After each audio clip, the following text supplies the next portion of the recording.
Due to Srila Prabhupada's departure from his physical body in November of 1977, the following chapters were translated by his disciples.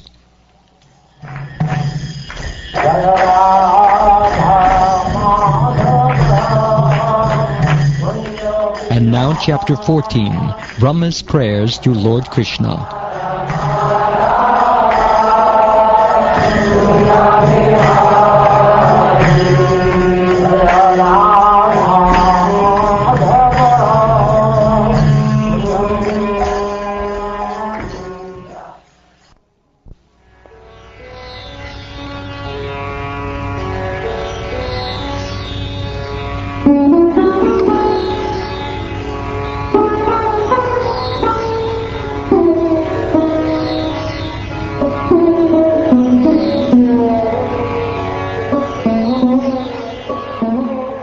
Lord Brahma said, "My dear Lord, you are the only worshipable Lord, the Supreme Personality of Godhead, and therefore I offer my humble obeisances and prayers just to please you. O son of the king of the cowherds, your transcendental body is dark blue like a new cloud. Your garment is brilliant like lightning, and the beauty of your face is enhanced by your gunja earrings and the peacock feather on your head. Wearing garlands of various forest flowers and leaves, and equipped with a herding stick, a buffalo horn, and a flute, you stand beautifully with a morsel of food in your hand. My dear Lord, neither I nor anyone else can estimate the potency of this transcendental body of yours, which has shown such mercy to me, and which appears just to fulfill the desires of your pure devotees. Although my mind is completely withdrawn from material affairs, I cannot understand your personal form. How then could I possibly understand the happiness you experience within yourself? Those who, even while remaining situated in their established social positions, throw away the process of speculative knowledge, and with their body, words, and mind offer all respects to descriptions of your personality and activities, dedicating their lives to these narrations, which are vibrated by you personally and by your pure devotees, certainly conquer your lordship, although you are otherwise unconquerable by anyone within the three worlds. My dear Lord, devotional service unto you is the best path for self-realization. If someone gives up that path and engages in the cultivation of speculative knowledge, he will simply undergo a troublesome process and will not achieve his desired result. As a person who beats an empty husk of wheat cannot get grain, one who simply speculates cannot achieve self-realization. His only gain is trouble. O Almighty Lord, in the past, many yogis in this world achieved the platform of devotional service by offering all their endeavors unto you and faithfully carrying out their prescribed duties.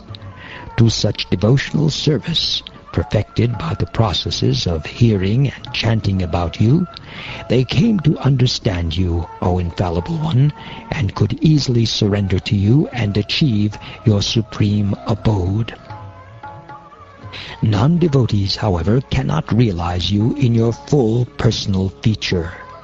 Nevertheless, it may be possible for them to realize your expansion as the impersonal Supreme by cultivating direct perception of the Self within the heart. But they can do this only by purifying their mind and senses of all conceptions of material distinctions and all attachment to material sense objects. Only in this way will your impersonal feature manifest itself to them. In time, learned philosophers or scientists might be able to count all the atoms of the earth, the particles of snow, or perhaps even the shining molecules radiating from the sun, the stars, and other luminaries. But among these learned men, who could possibly count the unlimited transcendental qualities possessed by you, the Supreme Personality of Godhead? who have descended onto the surface of the earth for the benefit of all living entities. My dear Lord, one who earnestly waits for you to bestow your causeless mercy upon him, all the while patiently suffering the reactions of his past misdeeds, and offering you respectful obeisances with his heart, words, and body, is surely eligible for liberation, for it has become his rightful claim. My dear Lord, just see my uncivilized impudence.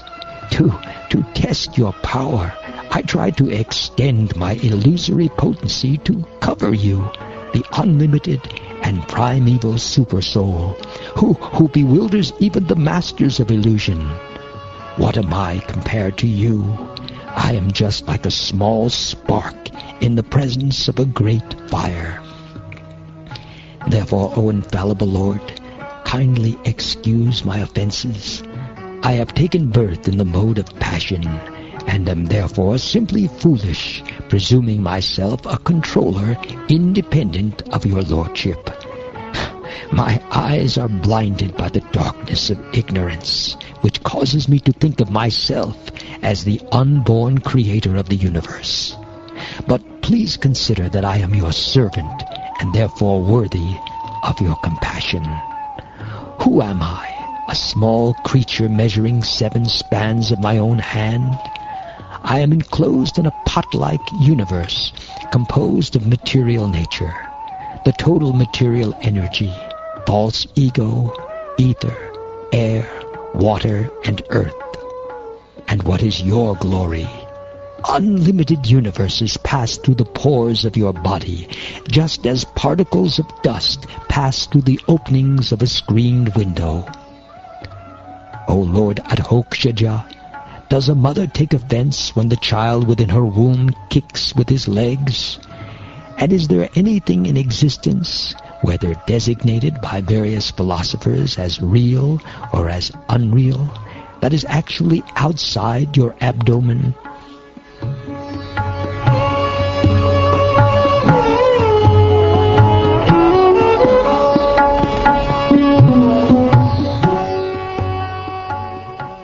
My dear Lord, it is said that when the 3 planetary systems are merged into the water at the time of dissolution, your plenary portion, Narayan, lies down on the water.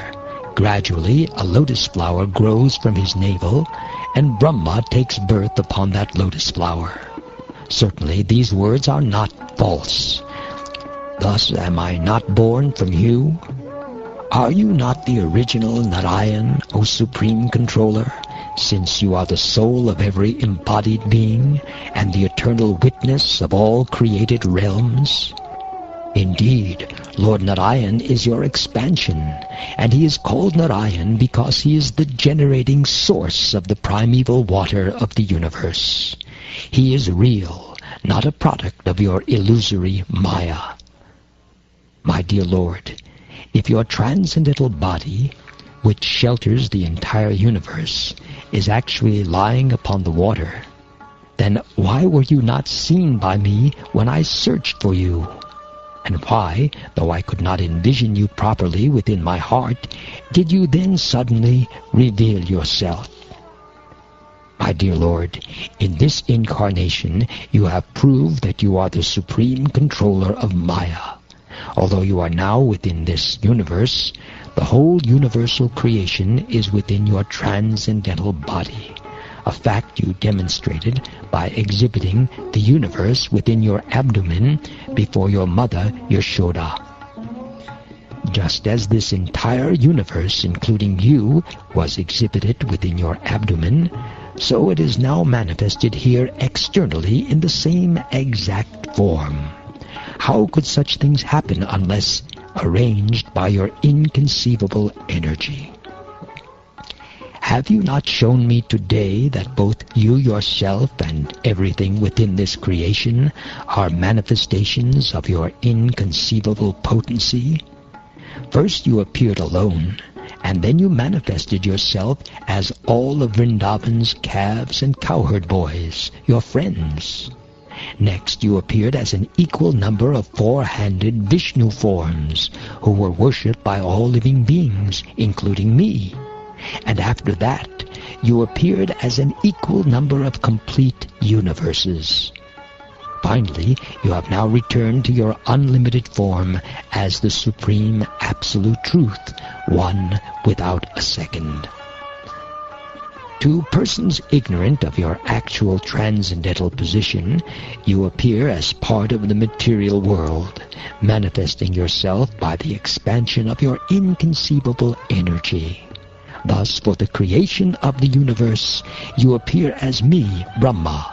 For its maintenance, you appear as yourself, Vishnu, and for its annihilation, you appear as Lord Trinetra or Lord Shiva.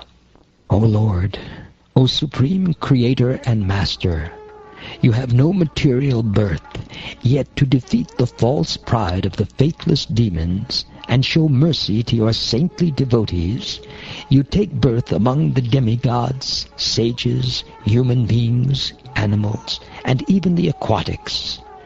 O Supreme Great One, O Supreme Personality of Godhead, O Super Soul, Master of all mystic power, your pastimes are taking place continuously in these three worlds, but who can estimate where, how, and when you are employing your spiritual energy and performing these innumerable pastimes? No one can understand the mystery of how your spiritual energy acts.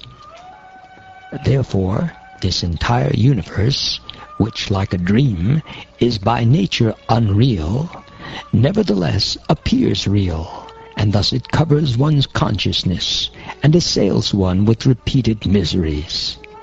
This universe appears real because it is manifested by the potency of illusion emanating from you, whose unlimited transcendental forms are full of eternal happiness and knowledge. You are the one Supreme Soul, the primeval Supreme Personality, the Absolute Truth, self-manifested, endless, and beginningless. You are eternal and infallible, perfect and complete, without any rival, and free from all material designations. Your happiness can never be obstructed, nor have you any connection with material contamination. Indeed, you are the indestructible nectar of immortality. Those who have received the clear vision of knowledge from the sun-like spiritual master can see you in this way as the very soul of all souls, the super soul of everyone's own self. Thus, understanding your original personality, they are able to cross over the ocean of illusory material existence. A person who mistakes a rope for a snake becomes fearful, but he then gives up his fear upon realizing that the so-called snake does not exist. Similarly, for those who fail to recognize you as the Supreme Soul of all souls, the expansive illusory material existence arises, but knowledge of you at once causes it to subside.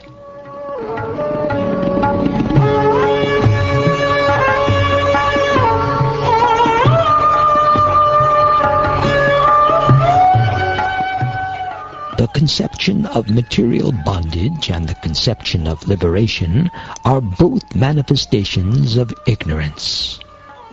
Being outside the scope of true knowledge, they cease to exist when one correctly understands that the pure spirit soul is distinct from matter and always fully conscious.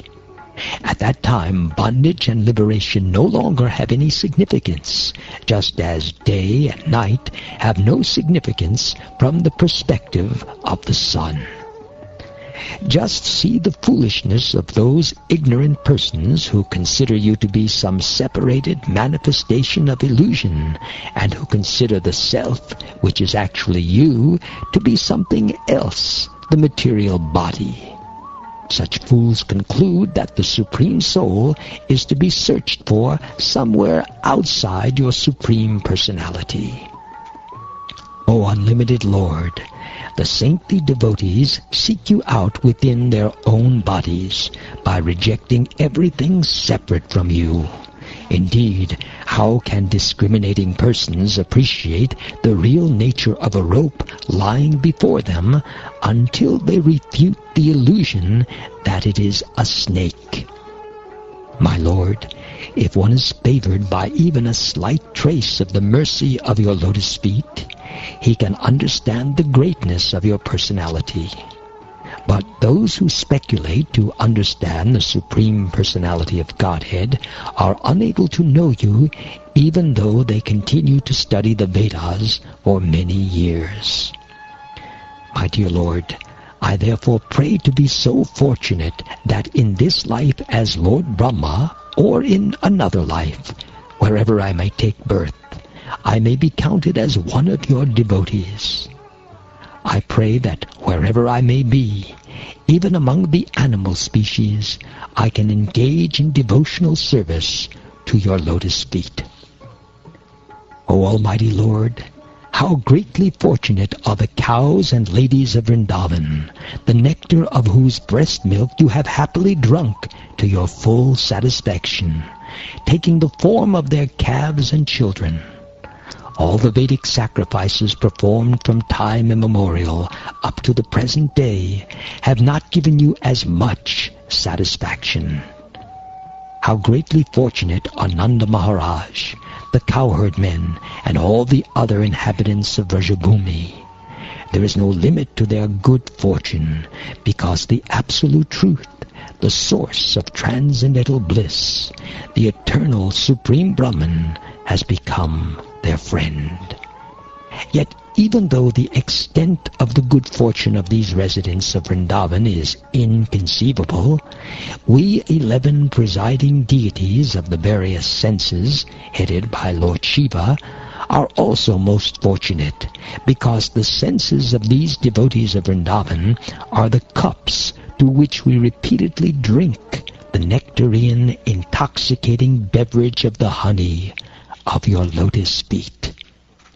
My greatest possible good fortune would be to take any birth whatever in this forest of Gokul, and have my head bathed by the dust falling from the lotus feet of any of its residents.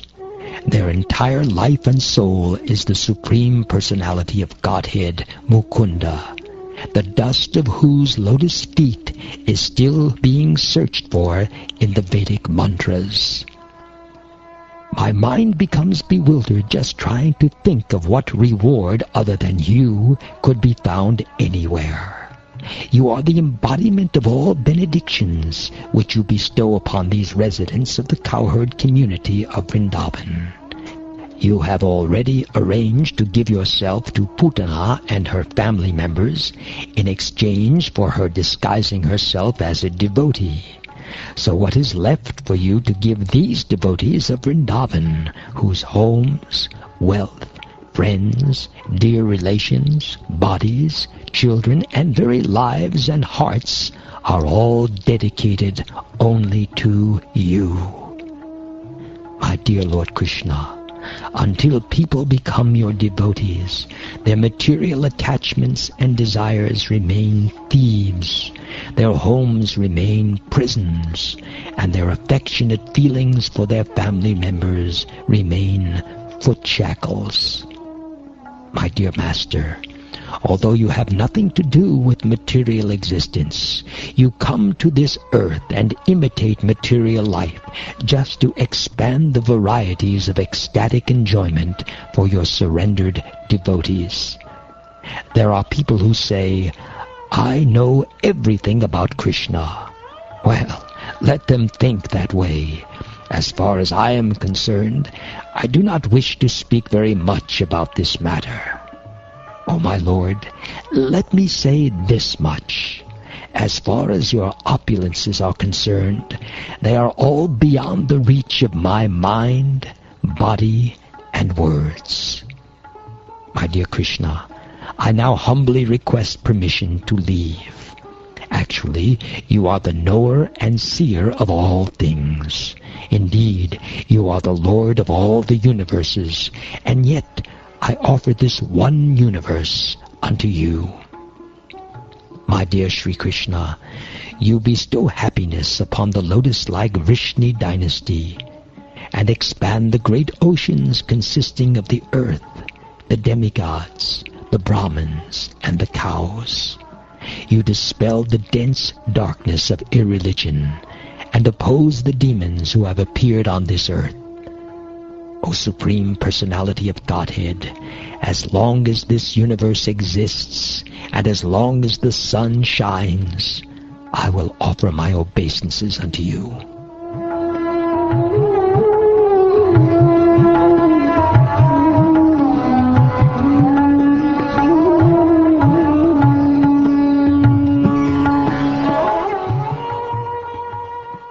Having thus offered his prayers, Brahma circumambulated his worshipable Lord, the unlimited personality of Godhead, 3 times, and then bowed down at his lotus feet. The appointed creator of the universe then returned to his own residence. After granting his son Brahma permission to leave, the Supreme Personality of Godhead took the calves, who were still where they had been a year earlier, and brought them to the river bank, where he had been taking his meal, and where his cowherd boyfriends remained just as before.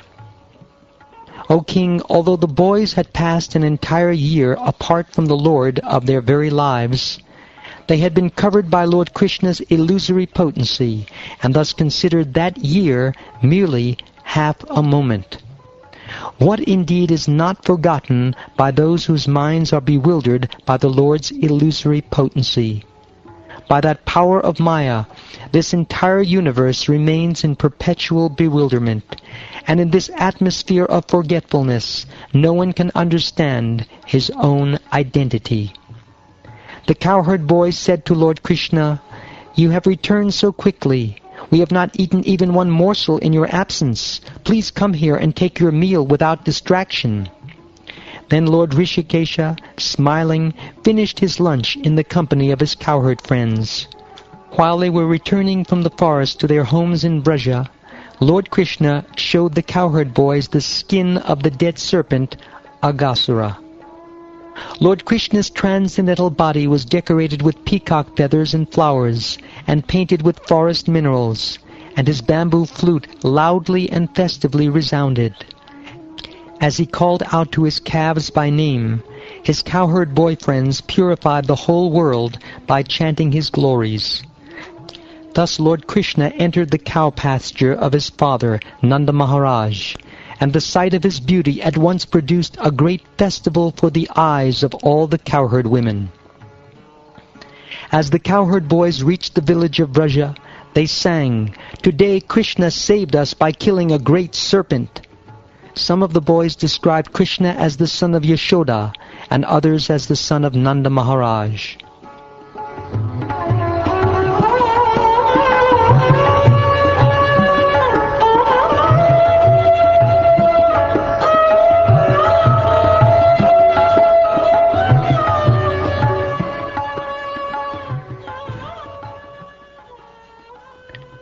O Brahman, Shukdev Goswami, how could the cowherd women have developed for Krishna, someone else's son, such unprecedented pure love they never felt even for their own children? Please explain this. O king, for every created being, the dearmost thing is certainly his own self.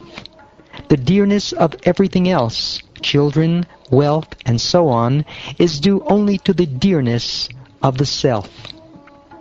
For this reason, O best of kings, the embodied soul is self-centered.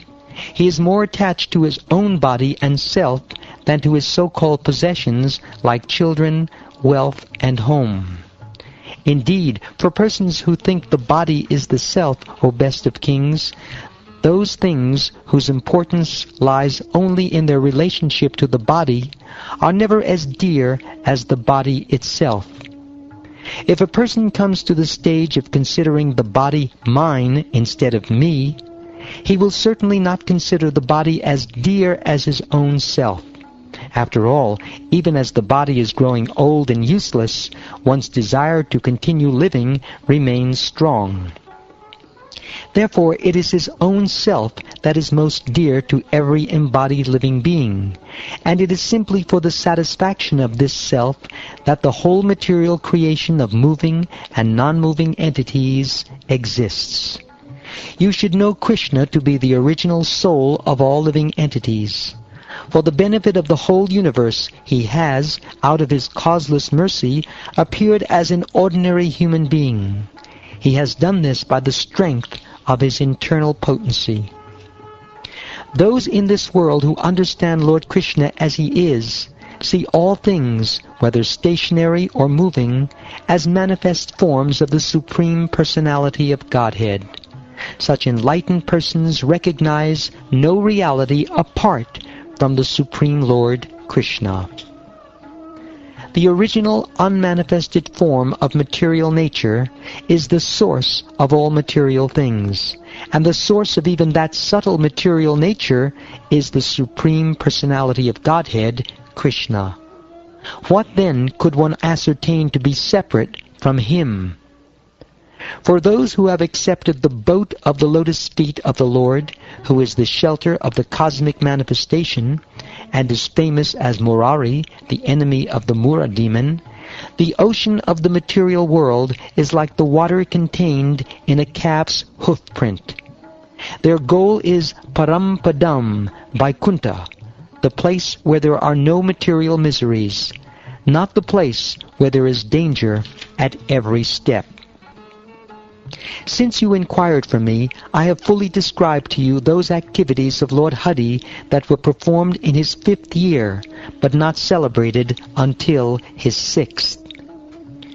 Any person who hears or chants these pastimes Lord Murari performed with his cowherd friends, the killing of Aghasura, the taking of lunch on the forest grass, the Lord's manifestation of transcendental forms, and the wonderful prayers offered by Lord Brahma, is sure to achieve all his spiritual desires. In this way, the boys spent their childhood in the land of Vrindavan playing hide-and-go-seek, building play bridges, jumping about like monkeys, and engaging in many other such games.